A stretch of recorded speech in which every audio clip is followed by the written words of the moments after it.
Hello and welcome to the CX Files for December 21st, 2023. This is our Christmas edition, and I'm Mark Hillary in Sao Paulo.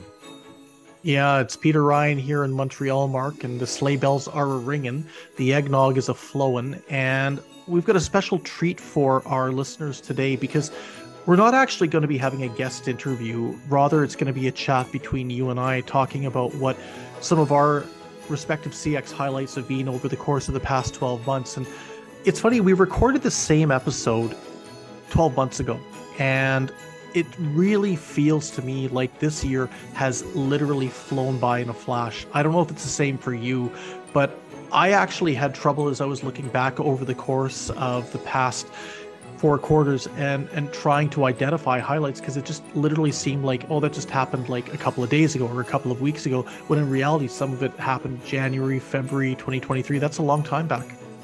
Yeah, absolutely. Well, my daughter was born last year, and so Christmas last year, she was just, basically a little baby that would feed and cry and do pretty much nothing else except sleep. But this year, she's speaking English, she speaks Portuguese, she plays football, she's running around the place. I can converse with her. And so it's such an incredible difference in 1 year. It's absolutely amazing. But it's true that this year seems to have flown past faster than ever. I know that that's also a cliche, that as you get older, time seems to go faster. But certainly this year, January just seems like yesterday.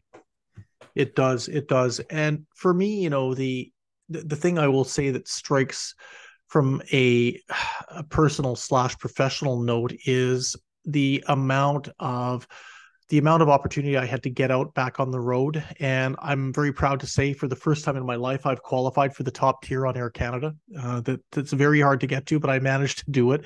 Barely, but I did it. Now the challenge is going to be maintaining that for 2024. But I think what I'm trying to get at here, Mark, is the fact that over the course of the past 12 months, the desire of people in the CX community to network, to see each other one-on-one, to be able to reestablish personal connections, but in a live basis, has been exemplary. And I know that in 2022, this was starting to happen as well, but 2023 is the first year we have had the opportunity to get out and meet, to get out and network, get out and take part in different events without health restrictions, which has been, quite frankly, a great relief and also a tremendous convenience. Yeah, absolutely. I think this is the first year since the pandemic that everything has pretty much felt Yeah. normal again. Even last year when I was traveling, I was still having to show COVID tests and take a test before I traveled and all that kind of stuff. But this year, there's no more restrictions. Everyone's back out there. The conferences are running again. We've had the CXO event in Glasgow this Yeah. year that was fantastic. I mean, I think we had the best weather I've ever experienced in Scotland during that event.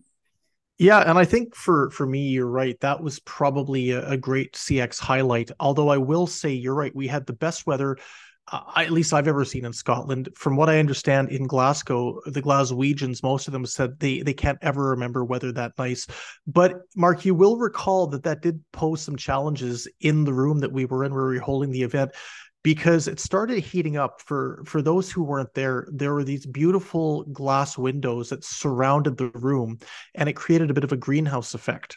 And we went, Tracy and Mark and myself, my friends and business partners who organized the event with me, we went to the administration of the building and we asked them, can you turn the air conditioning on? They said, that's going to be a problem. Why is that? Well, this is a heritage listed building and there's no air conditioners. And I asked them, what do you mean there's no air conditioners? They said, well, we usually don't get weather like this. We've never needed an air conditioner. It's like, well, I don't know how I'm going to communicate this to the delegates, but people got over it and we had a good time. Yeah, absolutely. I mean, I was going to ask, like, air conditioning in Scotland is kind of like an oxymoron, isn't it? You just don't expect to ever need it. Yeah, it's sort of like in probably where you are in Brazil, you probably don't expect that you're going to need to turn the heat on at any point. But, the reality is things are shifting, things are changing in the world. Climate change is a reality, and it's having an effect on events and how events are run in places like Glasgow. So, I think, Mark, talking a little bit about climate for me, that leads me to probably one of the I don't know if the word highlight is the right one, but certainly a big issue around CX in 2023. And that was the extent to which the public really lost it from a CX standpoint, as well as some governments with the airline industry, and the extent to which people were being disrupted. Obviously, weather had a big amount of influence on this, but the level of concern, anger, and rage at the airline industry, and the extent to which CX operations are perhaps underfunded or underinvested or just understaffed, it really hit home at the start of the year as people were trying to make their way back from different vacations in different parts of the world. I myself was affected traveling within Canada, and trust me, I probably got off one of the easier people. Some people I heard were just stuck in Toronto airport for like 2 days before they could even think about being able to get home. Yeah.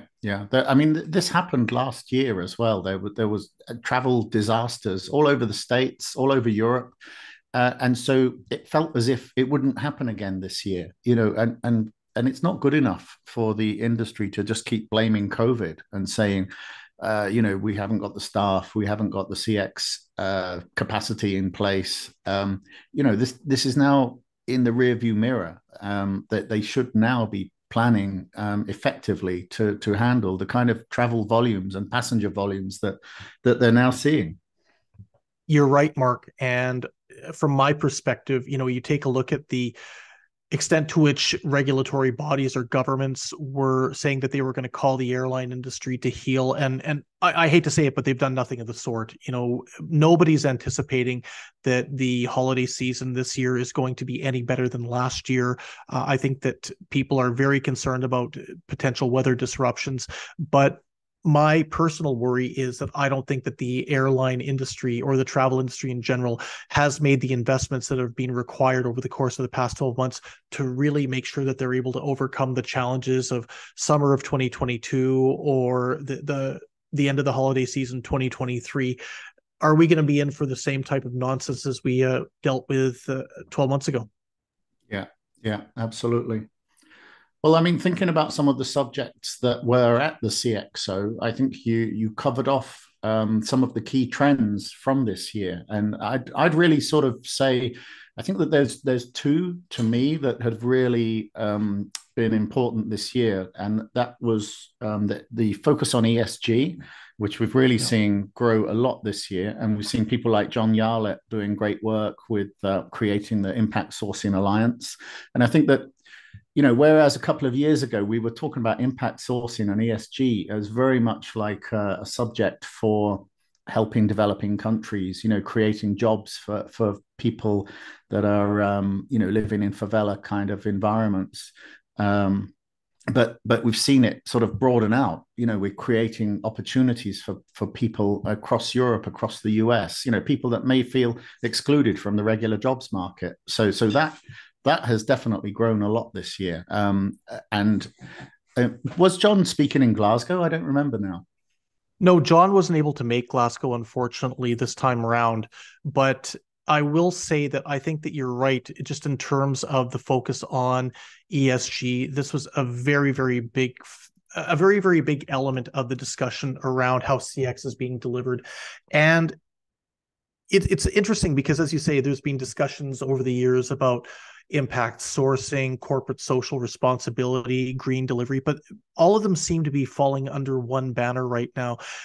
And I would also say, Mark, that what we're starting to get a sense of is not only are BPOs and CX operators looking at trying to find ways of implementing these types of policies, also the clients are demanding it. They're mandating that partners that they're working with incorporate some or all elements of ESG in terms of their own operations and their delivery. And this is certainly something that I think going into 2024, we're going to see more of. What I would also say for me, it was interesting, we bring up the CXO conference as a bit of a microcosm about the key issues that were going on over the course of 2023. The one issue that I think we were anticipating would dominate the discussion when we were planning was people management, agent management, how to find the best people, how to keep the best people, how to make sure they've got a great working environment. And no question that was talked about, but certainly the elephant in the room over the course of the past 12 months has been generative AI and what the impact of generative AI is going to have on the CX space. And I think that the jury is still out. I think everybody agrees that it's a game changer. I think everybody agrees that there are different ways that it can be applied, both on the front lines as well as to assist and enable agents. But the big question I'm finding is how fast is this going to move? Some people are more aggressive in their outlook than others, but it truly has been, in my opinion, the one topic that everybody has had an opinion on and that everybody's wanted to talk about from a CX angle. Yeah, absolutely. I mean, I think that this is the single biggest trend or topic in CX this year, and that's really driven by the fact that ChatGPT was only released right at the end of last year, so it took a few months for people to find it and pick up on it and start using it, and that one tool really kind of like opened this Pandora's box. Everyone could actually see very clearly what AI can do, and I think that if you go back to the beginning of the year, there was a lot of negativity around this, and the Guardian ran a podcast saying that contact centers are finished, and they were actually talking about huge unemployment in places like India and the Philippines. The Washington Post has been running stuff like that as well. Essentially saying that the generative AI is so good that we can just replace the humans in the loop. And yet, I think that as we've had some guests on, we've had Simon Chris talking about this. We had Sid Mukherjee from TP, presenting a much more mature and insightful sort of analysis than we're kind of seeing in the popular media. There's very much a task focus for the kind of AI that people are using right now, so it can augment what people are doing. It can make life easier for them. It can improve quality. It can raise productivity, but it's not necessarily just replacing everything. And so I think we need that kind of intelligence and insight to have a proper discussion around how it's changing CX. Yeah, it's an interesting one because I was accused by somebody after a podcast that I was chatting around generative AI about being hostile to the technology. And I'll be perfectly honest, I'm not hostile to it. But, as somebody who has been employed as a market analyst in some way, shape, or form over the course of the past 20 years in this space, my job, as is yours, Mark, is to poke holes in things or to find where the holes are. It's not a case of looking to try and generate a huge amount of hype or cheerleading about a particular technology. It's about figuring out what it can do, what it will be able to do, and perhaps where it's limited and restricted. I think that, as you mentioned, people like Sid and Simon, they bring a fantastic level of understanding about where this technology lies to the table. And in my opinion, we're going to hear a lot more about generative AI and where it's going to go in CX moving into 2024. We've got a lot of guests who are very anxious and excited to talk about this. But we also, I think, need to have a bucket of cold water thrown on this from being a realistic and having a realistic view about where the technology is going to lead us in the near, medium, and long term. Yeah, I think that one of the key discussions will be around how this changes the contracting model and how does, especially for BPOs, because I guess if you're handling your CX internally, it doesn't matter that much because it's a sunk cost on an internal team. But if you're paying a BPO to handle your customer service processes, why are the contracts still written as if it's predominantly just agents answering voice calls? What happens when the generative AI can maybe take out 30 or 40% of the customer interactions by automating the process? What we're seeing is we've seen companies using tools like chatbots for years now, and most people hate them, but they do handle basic interactions, if you can't remember your password and that kind of thing. So all of that stuff has already been removed from the need to talk to a human agent. If we start increasing the percentage of stuff that can be handled automatically, then we need to start thinking about how are we pricing this? How are we pricing the overall customer experience? Because it no longer includes just an agent answering phones. It includes multiple channels. It includes many different types of technologies. So we've got data analytics, AI. We're putting the contact center into the cloud. So how do you price for this? I don't think that we can keep on just pricing by the number of agents sitting in a contact No, center. no, exactly. There needs to be an evolution and an evolution that's going to be realistic in that regard from a pricing and business model standpoint. Mark, my last point I would like to make about CX highlights this year, or light bulbs going on over my head. This one I've really been picking up on the last few months, and you said something there just in regard to chatbots.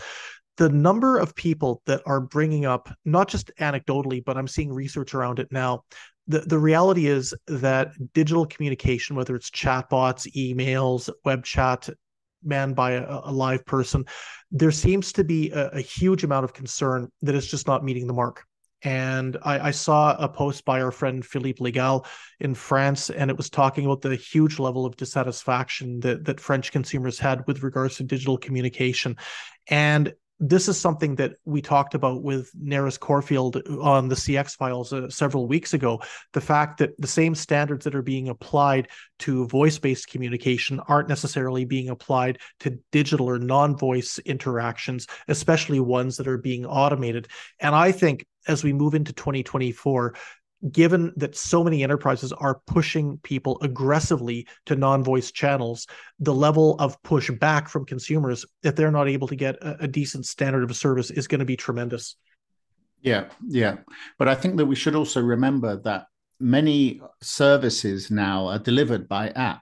So, whether it's your Spotify, your Audible, your banking service, you're using your phone, you're using an app within the phone, and the primary way that you want to reach someone if you've got a problem is still to stay within the app, to hit a help button and to go straight into a chat or a call.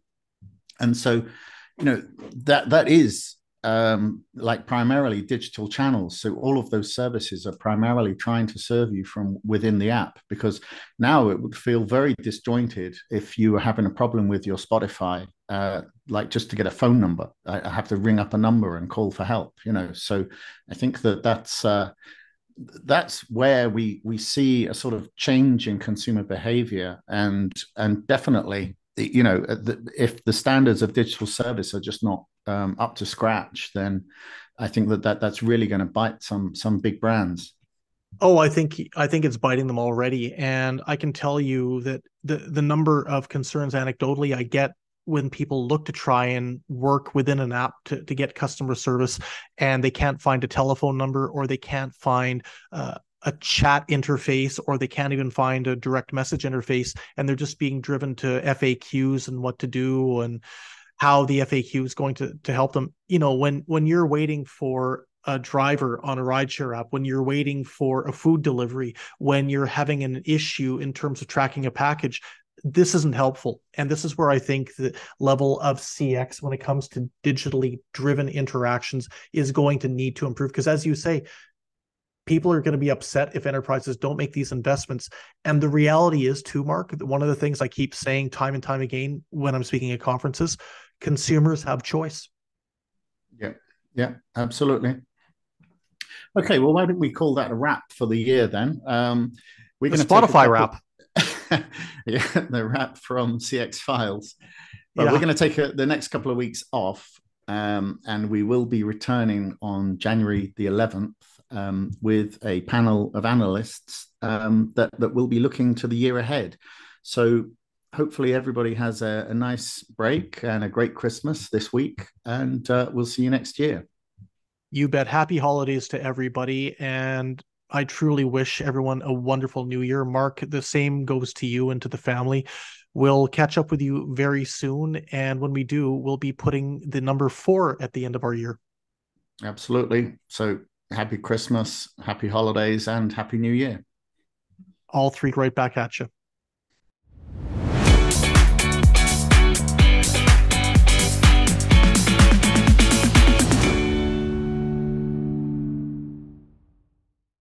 Thanks for listening to the CX Files podcast.